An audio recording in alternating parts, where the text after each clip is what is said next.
أعوذ بالله من الشيطان الرجيم بسم الله الرحمن الرحيم الحمد لله والصلاة والسلام على رسول الله وعلى آله وصحبه ومن والاه أما بعد.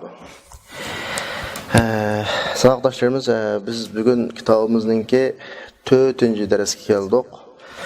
Dersni başlashdan ilgari derslarni qisqacha bir xulosalab mansaq, biz darsning asosiy mazmuniga kelishdan ilgari kirish so'z shaklida bir qism muhim mazmunlarni so'zlaymiz deb buni 3 faslga bo'lib so'zlagan edik.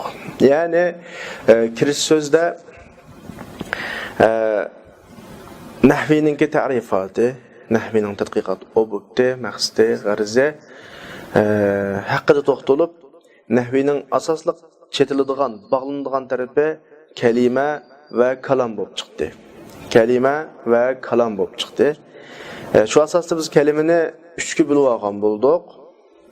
İsim, fe'il, harf deb isimni ta'rif qildik, fe'ilni ta'rif qildik, harfni ta'rif qildik. Bularning alomatlarini ham so'zlab o'tdik. Ondan keyin jumlaga kelib, jumlaning mazmunini tunishtirib, buningdan oxirlashdik. Biz oldingi darslarimizda deb o'tdik. Kitobni umumiy jihatdan xuloslagan vaqtda kitobning asosiy mazmuni kitap o'zining mazmunini ism, fe'il, harf deb cho'ng jihatdan 3ga bo'lgan.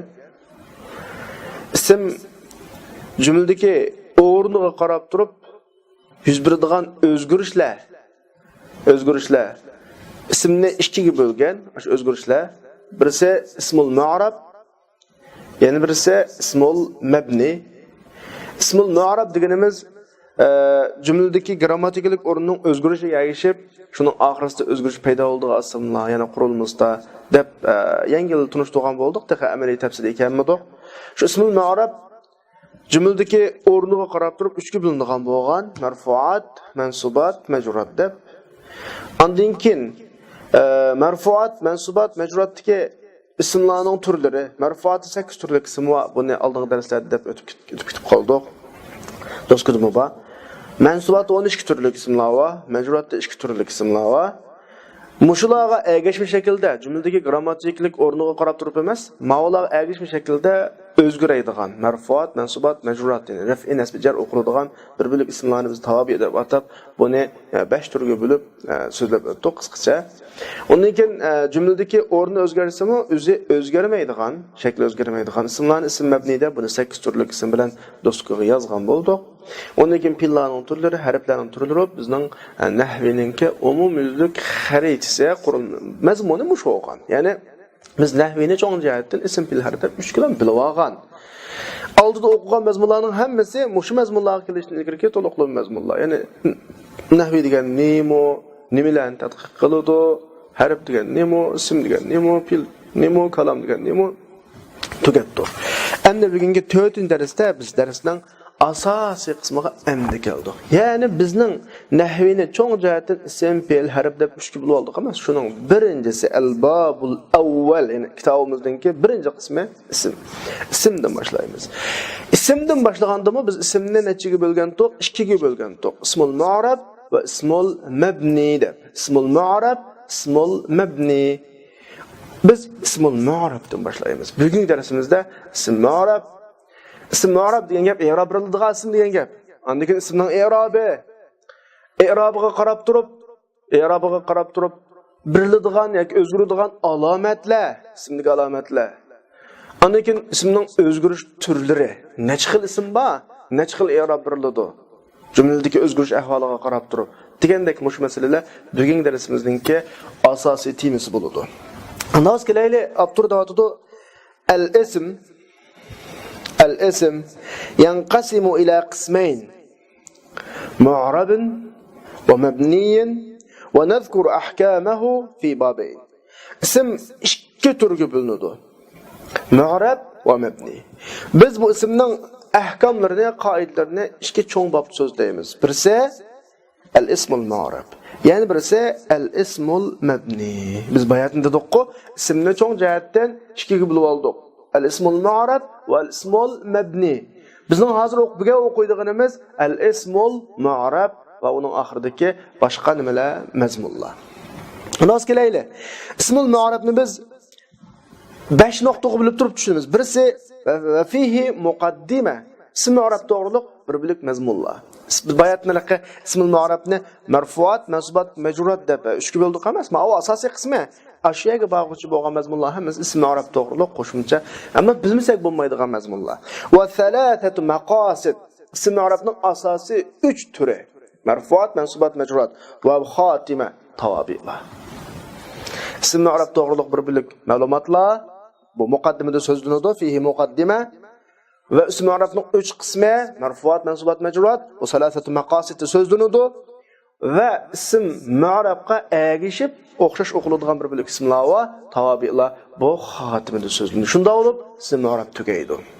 Ism mu'arab tugasa nahvining 3 ta 2 ta tugadi desak bo'ladi. Chunki bizlarga ism mu'arab deb bir turda ketayotganda qilgan bilan bütün nahvining grammatikalik o'rinlari jumlalarning mayli qanday bo'lib kelsin, mabni bo'lib kelsin, fe'l bo'lib kelsin, qanday bo'lsin, grammatikalik o'rni va grammatikalik o'rindagi o'zgarishlarni asosan ism mu'arabni asos qilib turib so'zlab tugatimiz ism mu'arabda. Shu o'quvchilarimiz ism mu'arabga alohida ahamiyat bersa,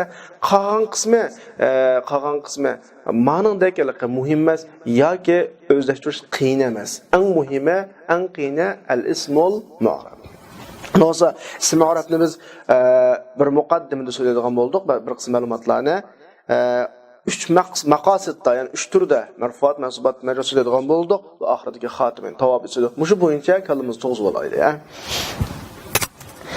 Ras kelayli muqaddimada 3 dona paragraf bor. Fiha thalathatu fusul, 3 dona kichik bob bor. Birinchisi ismul mu'arab, to'g'ri so'zlaymiz. Ismul mu'arab degan qanday ism? Endi ma'laqqa darsni boshlagandan buyon asosan har kuni darsning ba'zi mazmunlarini oldin ola tushuntirish jarayonida sizlarga ism mu'arabni menga tushuntirib bo'ldim. Endi arab tilidagi eng cho'ng boshqa tillarda bo'lmagan bir alohidlik jumlaning o'zgarishi. Grammatikalik o'rinning o'zgarishi va shu grammatikalik o'rinning o'zgarishiga ergishib so'zlarda yuz beradigan o'zgarishlar. Mau eng cho'ng arab tilidagi alohidlik. O'xshash bir so'zningki jumlaning o'rnining o'zgarib ketishiga qarab yo dun bo'lib qoladi Muhammadun yoki den bo'lib qoladi Muhammadin yoki din bo'lib qoladi Muhammadin. Boshqa hech qanday o'zgarish yo'q bo'lmasa, bal ism mu'arab degan mushu xil grammatikalik o'zgarishlarga moslashadigan ism. Ya'ni shunga ergashma shaklda, shunga ergashib billa o'zgaradigan ism nima bo'ladi? Ism mu'arab bo'ladi. Abduramni bir xil ta'rif qilish mumkin. Yana bir grammatik kitoblar qarasanglar bir xil ta'rif qilish mumkin. Masalan, nima bo'lsa, xarakterini bilib olsanglar, sizlarni ayrim ta'rif qilsanglar bo'laveradi. Ism mu'arab degan nima bo'lsa, grammatikalik o'rniga o'zgarishga ergashib o'zgaradigan ism. Boshqa narsa emas. Abdur davotida al-ismul mu'arab deganimiz huwa kullu ismin rukkiba ma'a ghayrihi. Boshqalar bilan birikkan jumlada kelgan degan gap. Buni biz hali demidik. Chunki bizning asosliq ism mu'arab mushu babga shunda kirgandan keyin biz nahvini qilgan ta'rifot bo'yicha nahvining asosliq ta'rifoti jumla qurilmasini tahlil qilib, shu qurilmalarning ichidagi so'z turkumlarininki o'zaro bir-biridan birikishdi emas. Shu aytlan chiqib qoldi. Bizning grammatik to'g'ri tadqiqotimiz jumlada bo'ladi. Jumlaning ichidagi so'zlarni, ism fe'l harflarini markaz qilgan asosda bo'ladi. Unda o'g'andan keyin boshqalar bilan birikkan degan o'qim kallimizda bor. Lekin Abdur davotida har qanday bo'lib boshqalar bilan birikkan. Asli mabniydagi o'xshamaydi. Asli mabni ismlarning bir xil xarakteri bo'ladi. O'sha xarakterining bir ahvoli ma'sumlar topiladi. Inshaalloh biz mabni babiga olgan vaqtda bir bilik asli mabnilar, o'zi asli mabni olmaslik tegishlik. Lekin asli mabnilarning xarakteri buningda tepilib qolgan, shularga o'xshab qolganligi uchun mabni bo'lib ketgan bir bilik ismlar u yerda tafsil so'zlaymiz. Lekin har holda ba'zi bir alohidliklari, mabnining alohidliklari boshqa ismlarda tepilib, mu'arab ismlar tepilib qolsa, umumiy bo'lib qoladi. Masalan, mabni bo'lib qoladi shunday ismlar tabiiy. Ya'ni mu'arab ism degan shu xil mabniyal asliga o'xshamaydigan degani buningda mabnilikning ba'zi bir xususiyatlari tepilmaydigan ismlar. Masalan, asli mabni deb harf, fe'l mozi, hozir demakchi, bu xil shakldagi ism mu'arab bo'ladi. Ism mu'arab bo'ladi. Amdalaqa ma ta'rifat asli ism mu'arabni sizlarga tunishtirish qiliqi sal yetmasligi mumkin. Chunki ism mu'arabni davomli nima tunishtiramiz esa, jumladagi o'rinning o'zgarishiga ergishib, uning oxirisi qanday qilib o'zgaradigan. Endi bu ma'laqa kamchilik emas, chunki Abdur ma'qul shaklda uning xarakterini so'zlab qo'ygandan keyin u yerga bo'lgan vaqtda hukmuhu ism mu'rabning alohidligi, hukmi, qoidasi deb so'zlaydi uni. Lekin mencha o'quvchilarga nisbatan ism mu'rab degan gap tunishtirilgan hamallam shu xil shaklda tunishtirilsa yaxshi deb o'ylayman. Ammo kitob mana tunishtiryapti. Har holda o'quvchilarimiz mush nuqtalar kallamizda oydinlashib ketib qolsa, tushunishimiz oson bo'ladi. Masalan, deyli, jaa Sa'idun degan jumlada Sa'id degan mushu ism mu'rab ism deb qaraladi. Chunki bu bir jumla degan Abdurrahim ta'rifati bo'yicha jaa bilan birikib keldi. Maysalda bo'lsin Abdurrahim mag'ibiningmi xilli asosi bor. Chunki biz mu'rab deb tunayotgan ismlarning ko'pinchisi yoki hammasi degandek yolg'iz gap qolsa mu'rab bo'lmaydi. Yolg'iz gap qolgan vaqt mu'rab bo'lmaydi. Ma'no nuqtani alohida asos qilgan bo'lishi mumkin. Shunga Sa'id, jaa Sa'idunda mu'rab deymiz. Nimishqa jaa bilan birikib keldi. Sa'id degan ismda mabniyaning alohidaliklardan xususiyatlaridan hech qanday alohidlik yo'q. Ammo Sa'id yolg'iz gap qolsa mabni bo'ladi. Chunki nima deymiz uni hamda bir nuqtaga diqqat qilinglar. Men bir narsa eskartdim burun. Jumladagi o'rinning o'zgarishiga ergashib degan gapning o'zi bu bir jumladagi kamisa o'rniga ega olmaydi bu. Yolg'iz gap qolgan ismning jumlada o'rni olmaydi. Jumlada biz Sa'idni şirketning egisi qilmoqchi emas. Yolg'iz gap qolgan Sa'idning ya jumlada egi digilolmaydi ham buni. Ya bir narsa uningga qaratilmadi, u bukta emas. Maf'ul digilolmaydi. Demak, yolg'iz Sa'id deb gap qolsa, bu hech nima emas. Mabni bu. Vaqtda Sa'idun din deb irabagilolmaydi uningga. Sa'id. Chunki uning xarakteri bekitilmadi. Ammo yolg'iz Sa'id emas, chunki qo'rashdim buni bir kishi olmaganlik uchun degan jumla ekanmidi? Jumla ekanmidi? Andan qama hada degan jumladagi haza mu'rab emas. Bu bir tug'an mesela bunda qama hada jumla bo'lib desa, lekin bunda harf o'xshashda bilib qolgan. Men dedim-ku, bu mabniyal asliga o'xshaydi degan gap, shu mabnining xarakteri deb bilib qoldi. Buningda qanday mabnining xarakteri deb bilib qoldi desa, odatda mabnilar harflar masalan o'zining ma'nosini ifodalashda boshqalarga muhtoj bo'ladigan bir uning bir kamchilligi bor. Ya'ni boshqalar bo'lmasa o'zining ma'nosini ifodalamaydi. Hada garchi ism bo'lsa-mu, xuddi nimaga o'xshash, harflarga o'xshash, hazar rajul deb keyindan ash mushan ilay qanday qilmasa kelmasa, bu bir qo'llanilmaydigan, tushunilmaydigan bo'g'a chiqarmish nuqtalardan o'zi ism lekin xarakter jihatdan harfiga o'xshaydi. Shunga buni mabni ism qilyapti. Shunga qarshi bir kip kasimi mu'rab bo'lmaydi. Xo'sh, mu'rab degan shu Abturning ma'azir biz o'qiyotgan kitobning ta'rifatida ismul mu'rab degan boshqalar bilan qanday qilib kelgan bir kip. Ya'ni texmi oddiylashtirgan vaqtimizda jumlada qo'llangan, jumlada kelgan. Endi bu ism mu'rabni biz mutamakkin, ya'ni o'rin biradigan degan gap, uning nima ekanligini oshkor ifodalaydigan degan ma'noda, masalan, ya'ni nima shunda ataymiz desa, bu tanvinni qabul qilganlik uchun, ya'ni tanvinni qabul qiladi, o'rin beradi, tanvinga bir harf qo'shiladi degan gap. Buning hukmi, buning oxirisi omillarning mayli labzan omillarning o'zgarishidan ya labzan o'zgaradi ya taqdiran o'zgaradi. Buning degan gap desa, omil o'zgaradi degan gap, jumladagi grammatikalik o'rin o'zgaradi degan gap. Jumladagi grammatikalik o'rin o'zgarsa, ism mu'rabda ikki xil o'zgarish yuz beradi, oshkor o'zgaradi yoki yushun. Yushun deganimiz oshkor o'zgarishni qabul qilmaydigan bir ismlar oxirisida o'zgartib olmaydigan. Ma ismlarda o'zgardi deb muomala qilamiz taqdiran. Taqdiran degan gap farzan kallamizda, zehnimizda deymiz, ya'ni amaliyotda o'zgarmaydi, ko'zimizga o'zgarishni ko'rmaydi, ammo hukm jihatda, ya'ni bizning farzimizda o'zgardi deb o'ylaymiz. Masalan, lafz o'zgarganning misoli ja'ani zaydun ra'aytu zaydan marartu bi zaydin. 3 xil jumladagi zayd degan so'zning grammatikalik o'rni 3 xil. Chunki ja'anida kelgan amil, fil va maf'ul. Alloqanda zaydga qilib qolgan vazifa fa'il bo'lish. Buning grammatikalik o'rni raf'i. Mushdan qarab turib zaydun o'qildi. Ra'aytuda kelgan amil ra'a fil, to'ning fa'ilisi zaydga yuklangan vazifa maf'ul bo'lish. Grammatikalik o'rni nasbi. Shu asosda zayddan deb fatha o'qildi, masalan, nasb o'qildi. Marartu bi zaydin. Zaydning oldiga kelib qolgani harfi jar, zaydga tushgani majrur bo'lish. Zaydda shunda o'zgarish yuz berdi. Bu o'zgarish labzan zaydda yuz berdi. Buni biz nima deymiz? Labzan o'zgarish deymiz. Yoki taqdiran degani shakli o'zgarmaydigan bir ismlar bor. Arab tilida ismlarning shaklari xilda inshaalloh biz ham ta'rifat qilamiz inshaalloh. Jani fata yoki Musa, ra'aytu Musa, marartu bi Musa. Musa degan ism maqsur o'g'achqa. Ism maqsurini tunishtiramiz inshaalloh. Sal turib. Ism maqsurining oxirisida shakli jihatda, labziy jihatda o'zgartirish kirgizish mumkin emas. Ya'ni o'zgartib olmaydi. Chunki uning shakli shu. Alif maqsurlarni to'xtaydigan ism o'g'achqa. Ammo jumlada ja'anida raf'ilik o'rinda, ra'aytuda nasblik o'rinda, marartu bida jarlik o'rinda. Buni shunda bo'ldi, nasb qildi, rafi qildi, jar qildi deymiz taqdiran. Taqdiran degani biz shuna deb muomala qilamiz. Ammo lafzan Musa da nima yo'q, o'zgarish yo'q. Mush xil shaklda o'zgaraydi. Endi musha kelgan vaqtida mu'rab oxiridagi i'rob deb bir gaplar uchrab qoldi. Mushadalik bir azroq elishdigan bir nuqta bor. Ismul mu'rab.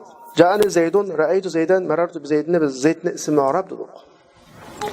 Ja'ani, ra'aytu, marartu bi deganlarni amil dedik. Oxiridagi o'zgargan, Zaydundagi o'zgargan dunni maktabda i'rob deb ataydi. Ammo alomatul i'rob deb atsak, bakroq yaxshi tushadi. Shuna mumkin bo'lsa o'quvchilar i'rob deganning oldiga alomatul i'robni qo'shib olsa yaxshi. Qalamda olsinmi yoki kallasda olsin bo'ladi. I'rob jumladagi grammatikalik o'rinni ko'rsatadi. I'rob jumladagi grammatikalik o'rinni ko'rsatadi. Zaydning o'rni i'robu Zayd raf. Zaydning o'rni ra'aytu Zaydandagi Zaydning grammatikalik o'rni i'robi nasb. Marartu bi Zaydin. Zaydning grammatikalik o'rni, ya'ni i'robi Zaydin. Am buningda 101 vatgan o'zgarishlar. Dun, dan, din degandagi un, an, in. Qo'sh pesh, qo'sh zar, qo'sh zir deganlar alomatul i'rob. Chunki ismlarning ba'zi shakllar o'zgarib qolsa, mushuning o'rniga boshqa xil alomatlar keladi. Buni inshaalloh i'robning bayon so'zlaymiz. Shu yerdagi i'rob degan narsaga alomatul i'rob deb qana qilib o'tish kerak, o'zgartib o'tish kerak. Mencho'g'a vaqtida. Yani i'rob deganimiz shuning bilan ismning oxirisi o'zgaradigan ish i'rob. Agar buningdan maqsad grammatikalik o'rinni maqsad qilgan bo'lsa to'g'ri. Ya'ni grammatikalik o'rin o'zgarsa, ismning oxirisi o'zgaradi. Masalan, ba'zida damma bo'ladi, fatha bo'ladi, kasra bo'ladi, vav ya alif bo'ladi degan bo'lsa, i'rob deganning o'zi to'g'ri bo'ladi bu yerda. Uning keyingi damma, fatha, kasra, vav ya alif deganlar alomatul i'rob bo'ladi. Agar i'rob degandan uning bilan ismlarning oxirisi o'zgaradigan belgilar degan narsa qilgan bo'lsa, i'rob bo'lmaydi, alomatul i'rob deb atash kerak. Ano'g'an ismning i'robi 3 turli. Buni maya kelgan vaqtda abtur ikki i'robni almashtirdi. Masalan, oldida i'rob deb tunishtirib kelib, damma, fatha, kasra, vav ya alifni misol qildi. Ammo maya kelib ismning i'robi deb turib raf'i nasbi jar qildi. Mayadikisi shu i'rob shu. Ammo oldidikisi alomatli i'rob. Ad-damma, fatha, kasra, vav ya alif deganlarni tunishtirgan vaqtdagi i'rob alomatli i'rob. Ismning i'robi 3 turli qildigandagi i'rob an i'rob. Ma aslidagi ismning i'robi 3 turli bo'ladi, raf'i nasbi jar degandagi i'rob ismning grammatikalik o'rnini ko'rsatadi. Ismning grammatikalik o'rni raf'i bo'ladi, nasbi bo'ladi, jar bo'ladi. To'g'ri, ushunmash qolmaydi. Ama mush 3 xil o'ringa qarab turib, ismni yuz beradigan i'robning mush grammatikalik o'rinning alomati ba'zida fash, ba'zi zvar, ba'zi zir, ba'zi vav, ba'zi alif, ba'zi ya, ba'zi tashlanish va mana bo'ladi. Shu oldidagi val i'robqa alomat i'rob deb tushunish kerak. Keyingi i'robul ismda ana shu i'robul ism grammatikalik o'rin deb tushunsak bo'ladi. Ya'ni ismning i'robi 3 turli bo'ladi. Raf'i, nasbi, jar. Omil degan nima o'zi bayat tushundik. Onun bilan raf'i hosil bo'lgan narsa dedi. Raf'ni biz grammatikalik o'rinda olgan ish, grammatikalik o'rinni paydo qiladigan ish. Masalan, ja'ani Zaydning raf'ili grammatikalik o'rinni paydo qildi. Chunki ja'a fil ne maf'ul. Bu yerdagi vazifa bizga fa'il kerak. Ra'aytu fil maf'ul, fil fa'il maf'ul kerak. Ayada nasblik o'rinni paydo qildi. Demak, jumlada grammatikalik o'rin paydo qilgan narsa, mayli o pilosni yoki harf bo'lsin, buning bo'ladi omil. Adat uyg'ur tilida aning omili, ma'mumning omili debchi. Ham i'robning o'rni, ya'ni alomatli i'robning o'rni ismdan oxir qarib, masalan bir misol keltirib tur, qara'a Xolidun desa, qara'a omil bo'ladi. Chunki mushuni qarab turib jumlada fil paydo bo'ladi, maf'ulun bih paydo bo'ladi. Masalan, Xolidun ma'mul, mu'rab. Ma'mul degani shu omilning ta'siriga uchragan ismi mu'rab bo'ladi. Damma i'rob o'rinda, alomatli i'rob, ya'ni i'rob debdi, alomatli i'rob. Andan dal harfi holatdagi i'robning mahalli. Mushu bo'yicha jumlalarni tahlil qilish, jumlalarga i'rob qo'yishga bo'ladi. Endi musha kelgan vaqtda bir gapni deb qo'yish to'g'ri keladi. Biz hozir ismi mu'rab deb ketyapmiz. Mu'rabni tunishtiryapmiz. Mu'rabni ismni nasab qilib tunishtiryapmiz. Amaliyotda arab tilida mu'rab ikki turli bo'ladi. Birisi biz hozir tunishtirayotgan ism mu'rab. Yani birisi fil mudari nima bo'ladi, mu'rab bo'ladi. Al-mavazil ismning bor bo'lg'achqa, biz kitobni mudarrislaydigan bo'lg'achqa, mu'rab ham ism mu'rabda asos bo'lg'achqa, mu'rabni tunishtirishda ismdan boshladik.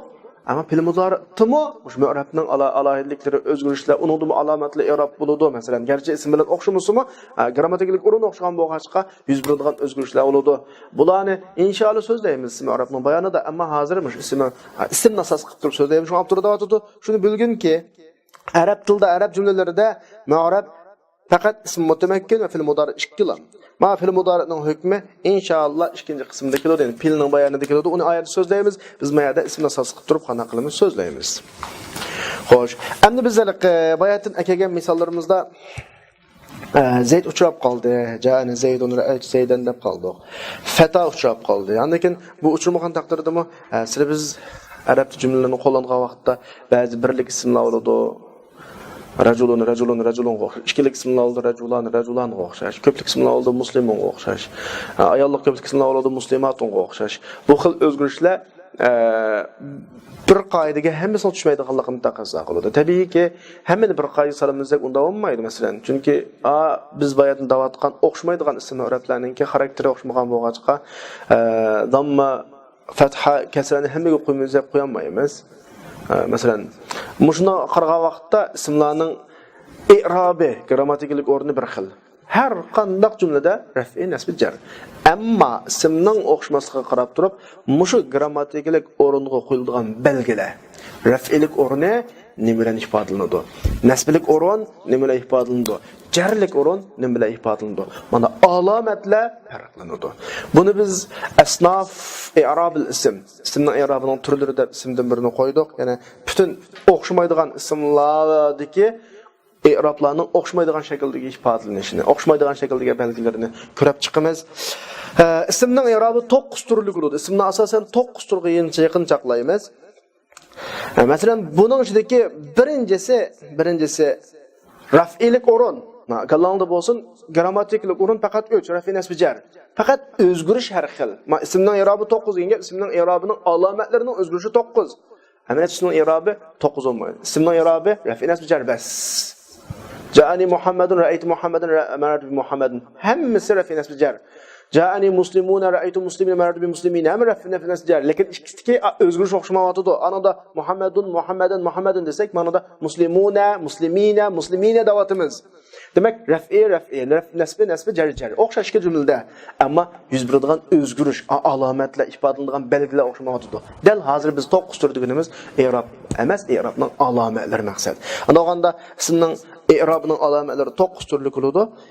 Har doim misolda bo'lsin qayta eskartib qo'yay, 9 ning hammasi raf'i nasb jar bor. Ammo shu 9 deb turga bo'lish nada desanglar, raf'i nasb jarni ifodalaydigan alomatlarda. Kelaylarda olsa raf'iliki zammu bilan, pash bilan, damma degan pash degan gap. Raf'i degan gap boshqilishlik grammatikalik, boshqilishlik o'rin degan gap. Boshqilishlik o'rin zammu bilan pashla ifodalanadi. Nasblik fatha bilan ifodalanadi. Jarlik grammatikalik o'rin jar bo'lib qolsa, kasra bilan ifodalanadi. Qanda ismlarda bu desa, tuvandagidek 3 xil ismda. Mufrad munsarif sahih ismda, jar majrur sahih ismda, jam'i mukassar munsarif ismda. Bu ham arabcha tilga o'g'achqa damalliq chama, ammo o'ylashmang. Mufrad munsarif sahihga normal odatga biz o'qiyotgan bir tarjima qilsang chiqadi va mufrad odatda yakka ism, munsarif g'ayri munsarif emas, g'ayri munsarifni so'zlaymiz inshaalloh. Sahih, ya'ni kesal harf yo'q demakchi oxirida. Masalan, Muhammad, Zayd masalan. Bular mesela mufrad va munsarif g'ayri munsarif emas, sahih. Jar majrur sahih deganimiz sahihning o'rinda ma'noda ism degan gap o'zi sahih emas, ya'ni kesal harf bor oxirida, ammo oldi sokin bo'lib qolganlik uchun kesal harfningki ig'irligi ko'tarilib ketgan. Masalan, dalvun, nahvun, zabyun degandek oxirida voyava, lekin oldi sokin sahih ism shaklda muomala qilamiz. Jami mukassar munsarif Vo yoki alifta bilan jami qilinmagan, xuddi shakli mufratga o'xshaydigan muomala qilishda. Bunda ismlar bor. 3 turli ism raf'ilik o'rinda kelib qolsa, damma bilan, nasblik o'rinda kelib qolsa, fatha bilan, jarlik o'rinda kelib qolsa, kasrla ifodalanadi. Masalan, misollarga qarasak, Abdurrahman mufrat musarraf sayid ismini so'zlab, bu nahviylarning qishida oxirisi harflar to'maydigan ism deb turishdi, bayat tushundim. Masalan, Asadning o'xshash, Rajulun desak bo'ladi, Muhammad desak bo'ladi. Jari majasi ismining oxirisi voyava, lekin voyaning oldi sakin dalun zabiyonga o'xshash, jami mukassir muslim rijalonga o'xshash. Masalan, misollarni so'zlab baqayli. Hajamani asadun. Rafil Qur'on tun. Jarwon, wun, zabiyun, rijalun hammasida asadun degani mufrat munsarif sahining misali, jarrum bilan zabyun jar majrur sahining misali, rijalun jami mukassir munsarifning misali. Hammasida mush so'zlar raf'ili o'rinda pashlan ifodalandi. Ra'aytu asadan va jarwan va zabyan va rijalan. Marartu bi asadin va jarwan va zabyan. Hammasida nasblik o'rinda zvar bilan, jarlik o'rinda zirlar ifodalandi. Bu nuqta oydin, nayt oddiy. Ma'o birinchi turlik i'rob. 3 xil ismni topsanglar, 3 xil ism odatda ko'pincha ismlar mushun tahtiga ko'pincha ismlar mushkil shaklda keladi. Raf'ina. Shunga raf'in nasbi jar burundan tortib, unda bo'lmasa lekin bizning islohimizda pasizvarizda o'tilib qolishning sababi mushu ko'p sonliqni kellaydi. Apil pasizvarizda emas raf'in nasbi jarda ekan. Grammatikalik o'rin. Ammo ko'p sonliqni 80% mushkil o'g'achqa ashunda atilib qolgan hatto majazga ko'p ishlatilmaydi. Demek mush 3 xil turli ism eng ko'p ismlar hisoblanadi. Eng ko'p ismlar. Masalan, do'stkudim bor, masalan, birinchisi ar-raf grammatikalik o'rni boshqalish bo'lib qolsa, dam bilan bo'ladi, an-nasb fatha bilan bo'ladi, al-jar nim bilan bo'ladi, kasra bilan bo'ladi. Misol asad, dalun, sabin, rijalan do'stkudim bor. Ikkinchi turli i'rob raf'i dam bilan bo'ladi, bayatdan qila o'xshash. Nasbi va jar zir.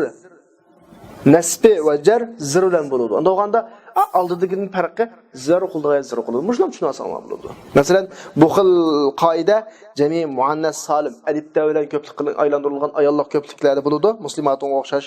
Masalan, ja'ani, ja'atni, muslimatun normal.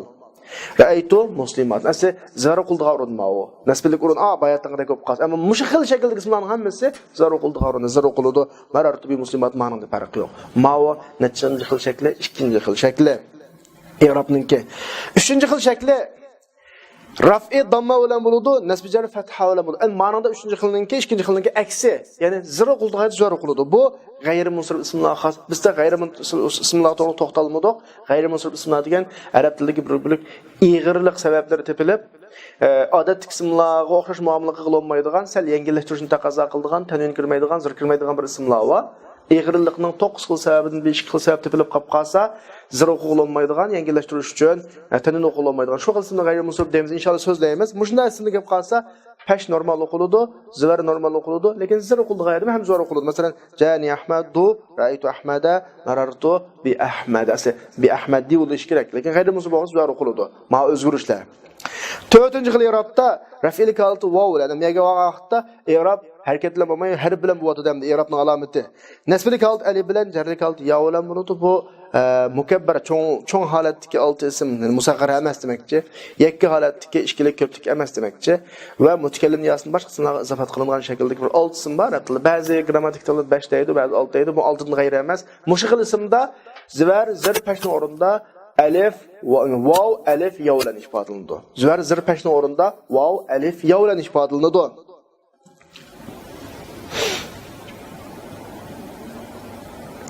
Masalan, bu ahil turli ism axuka, abuka, hamuka, fuka, hanuka, zum.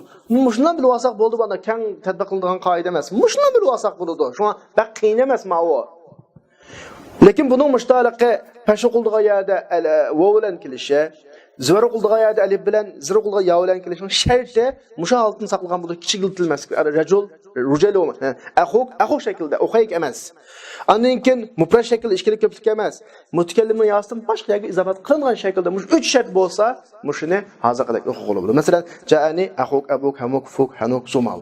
Ra'aytu akhaka alif bilan. Abaka masalan. Marartu bi akhika va abika degan shaklda pash zuvar zirning o'rnida vav alif ya. Ya'ni anda tushunmay, texma ilmiy tushunsak, raf'ilik o'rnida vav bilan, nasblik o'rnida alif bilan, jarlik o'rnida ya bilan ifodalanadi. Ma'lum turli ism. 5 turlik i'rob.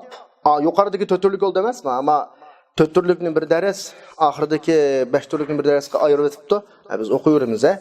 5 turlik i'rob. Kitobning 5-darsi hisobda. Raf'il kalt alif bilan nasbi jarlik oldi oldi zar qilgan yo bilan bo'ladi. Raf'il kalt alif bilan nasbi jarlik oldi oldi zar qilgan yo bilan bo'ladi. Inshaalloh biz tadbiqotda mana nuqtalarni ancha-muncha ko'ramiz.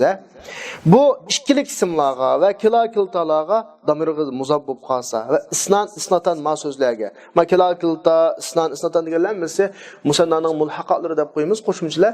Hisobda ikkilik ismlarning i'robi Kitabun, kitabani, rajulun, rajulanidagi kitabani, rajulan deganlarning i'robi raf'ili kalda alif bilan nasbijalik kalda oldi zo'riqli yo bilan. Ya'ni kitabani, kitabayni, rajulani, rajulayni. Masalan, ja'ani rajulani raf'ili kalda alif bilan, kilahuma alif bilan, wasnani. Ra'aytu rajulayni oldi zo'riqli yo bilan, kilayhima wasnayni. Mushkil şekilde. Marartu bi rajulayni kilayhima wasnayni ma şekilde bo'ladi. Mana 5 turlik i'rob. Bu qiyin emas. Bu i'roblardan tezroq mengishimizning sababi chunki i'roblarning ma'qul shaklligini yodlasanglar bo'ladi. Tushunib bo'lganliklarini yodlasanglar bo'ladi. Tushunish tez emas. Raf'i, nasbi, jar degan bir grammatikal o'rin ma bo'layotgan o'zgarishlar. Ma'qul shakldagi ismlarda manda o'zgarish, masalan, mufrad munsarif sahih, jar majrur sahih, jami mukassar munsarifda raf'i damma bilan, nasbi fatha bilan, jar kasra bilan. Tugadi. Jami muannas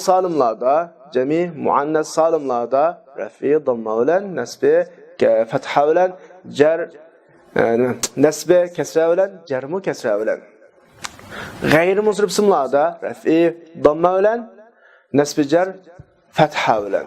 Masalan, mushunga o'xshagan shaklda mashta yodlab oxiriga 6 ismda abuka hanuka akhuka hamuka hanuka fuka zumalan degandek ismlarda raf'i alif va bilan nasbi alif bilan jar yo bilan masalan. Masalan, hozirgi ikkilik ismlarda raf'i alif bilan nasbi jar al-zarqa yo bilan mushbati yodlab bo'lgandan keyin kelgan har iborada tatbiqlash kerak. Har iborada o'qigan har bir arabcha jumlada hammasi chiqadi, bunga cho'qim chiqadi. Hatto o'qiyotgan mush jumlamizmi chiqadi.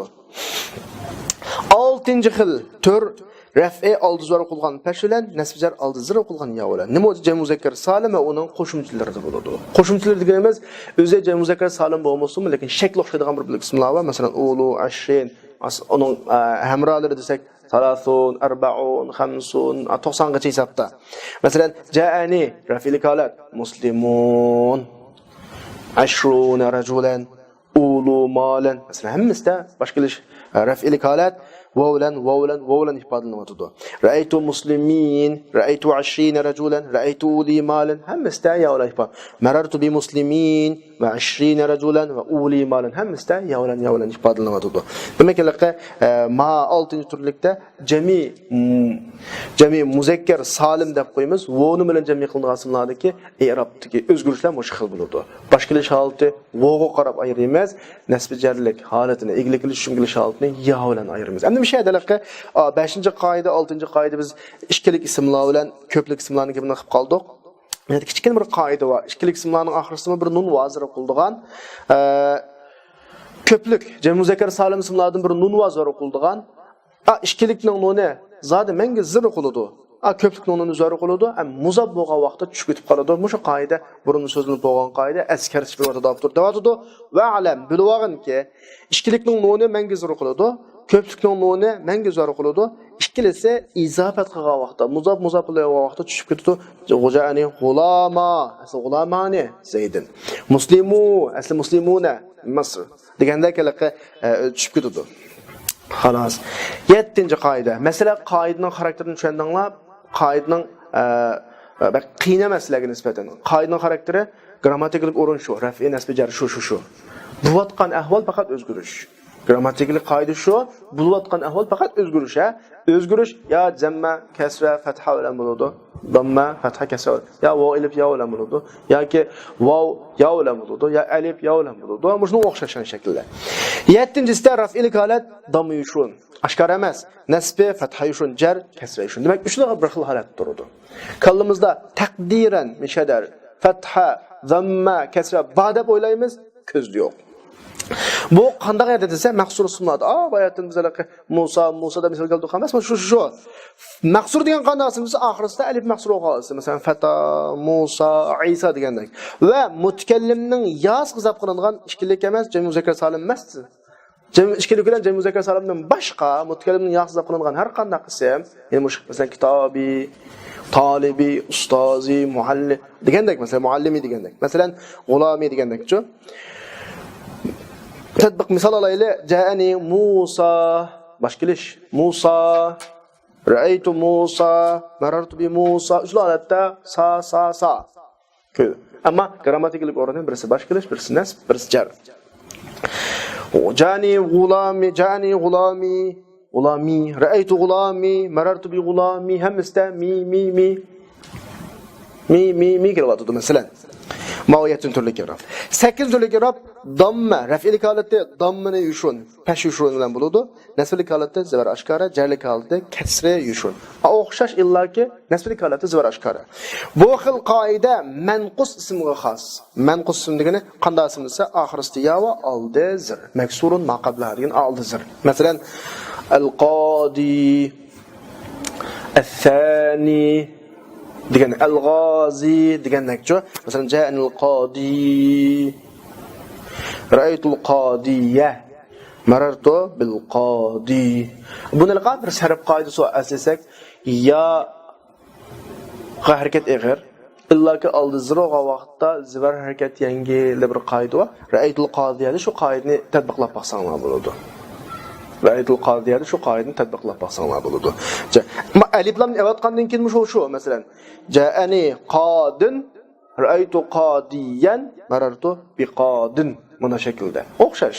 Ya'ni nima holatda, boshqa holatda fashushron, igilik kilish holatda ziryushron, faqat tushum kilish holatida zivar ashkar qiladi manqus ismlarda. Ya'ni 9 turliki rafilik holati vav yushron qiladi, nasbjalik holati ya ashkar qiladi. Bu qanday ismlarni biladi desa, bu xil qoida jami muzakkar salimga xos, mutakallimning yasqi muzab bo'lgan holatda. Jami muzakkar salim muslimuna, talibuna, muallimuna ni ya g'izab qilib, mening musulmonlarim. Muslimuna ya g'izab qilib baqsaq bo'ladi. Muallimuna ya mening o'qituvchilarim. Talibuna ya mening o'quvchilarim. Shunday g'izab qilgandan keyin muzab bo'lgan vaqtda nun tushib ketdi emasmi? Muslimun na degan uni tashlab o'tib, muslimu ya qolib qoldi. Buni sarf qoidasi bilan o'zimiz bir tahlil qilib baqsaq, muslimu ya va bilan ya bir ya kelib qoldi. Bu ikkilar bo'lg'achqa birisiga idg'om qilib o'tish to'g'ri keladi. Voni ya o'zgartirib, yani o'zgartirib olmagandan chunki ya mutakallim yas emasmi? Muslimuya bo'lib ketdi. Ya oldning zirlashini taqozo qildi, muslimiya oldi. Mushu bo'yicha. Buning aloqa yushun degani sarf qoidasi tufayli musharat kelib qolgan amliyat vo. Shunga yushun deymiz ayada. Keyindagi nasbjalik holida aslimi ya muslimina ya. Yani neşmi özgertmedik, idgam kıldık, özgertmedik lekin. Şuna ya aşkar deyimiz. Şuna da adı cani muallimiyye. Asli muallimuna ya. Aslisi muallimuye. Bu olan ya bir sözde bir yak yap kaldı. İşte maat diyen bir yak yap kaldı. Birincisi sakin. Şuna olan idgam kılış şart hazırlandı da bu onu yağa özgertilip yağı idgam kılındı. Zamme kesri özgertildiydi. Peş, muslimu kimimning peşi zirga özgertildi muslimiya qilindi. Nimishqa yağı maskasini uchun shuna muallimiya bo'lib ketdi. Ja'ani muallimiya asli va. Faqat idg'am sharti uchun lam yağı o'zgarib ketgan. Shu yerda taqdiran va deymiz. Ra'aytu muallimiya aslimiya, maratu bi muallimiya. Shuna bilan bugungi darsimiz oxirlashdi. Bugungi darsimizni xuloslagan vaqtimizda ismning i'rob alomatlari 9 turli bo'ladi. Chunki ismlar 9 tur bo'yicha turlanadi. Birinchi i'robning alomatlarida jami mukassar, jami mufrad munsarif sahih ism, jar majrur sahih ism va jami mukassar munsarif ism. Jamu taksir ism. Bunu 3 xil ismning xarakteri bo'lg'achqa, bu 3 xil ismning raf'lik holati zamma, nasblik holati fatha, jarlik holati kasr bilan bo'ladi. Misoli Asad, dalun zabyun ricalun. Asad mufrad munsarif sahihning misali, dalun zabyun jar majrur sahihning misali, ricalun jami mukassarning misali.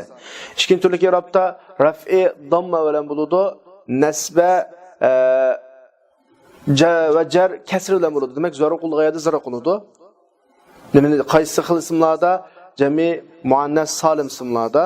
Üçüncü xil i'robda raf'ilik holat pesh bilan bo'ladi oshkora, nasbjalik holat zar bilan bo'ladi. Demak, zara qilg'ayda zara qiladi g'ayri munsarif ismlarda. To'rtinchi xil i'robda raf'ilik holat vav bilan, nasblik holat alif bilan, jarlik holat ya bilan bo'ladi. 6 turli ismlarda biz bayatni so'zlagandek. 5-chi turli i'robda raf'ilik holat alif bilan bo'ladi, nasbjalik holat ya bilan bo'ladi. Ikkilik va ikkilikka qo'shimcha bo'lgan ismlarda, ikkilik xarakteridagi ismlarda mushta bo'ladi. 6-chi i'robda raf'ilik vav bilan, nasbjalik ya bilan bo'ladi, jam muzakkar salim va uning qo'shimchalarida. 7-chi i'robda raf'ilikka pesh yushrun, nasblikka zavar yushrun, jarlikka zir yushrun, ismi maqsurlarda va nimalarda? İsim maqsur va mutakallimning yaxshisi bo'lgan ismlarda. 8 turliki raf'i jarliki zavar bilan pesh bilan zirni yushrun, ammo nasblik oshkora. Masalan, ismi manquslarda 9 turliki raf'ilik holat va'ni yushrun, nasblik holat ya oshkora keladi.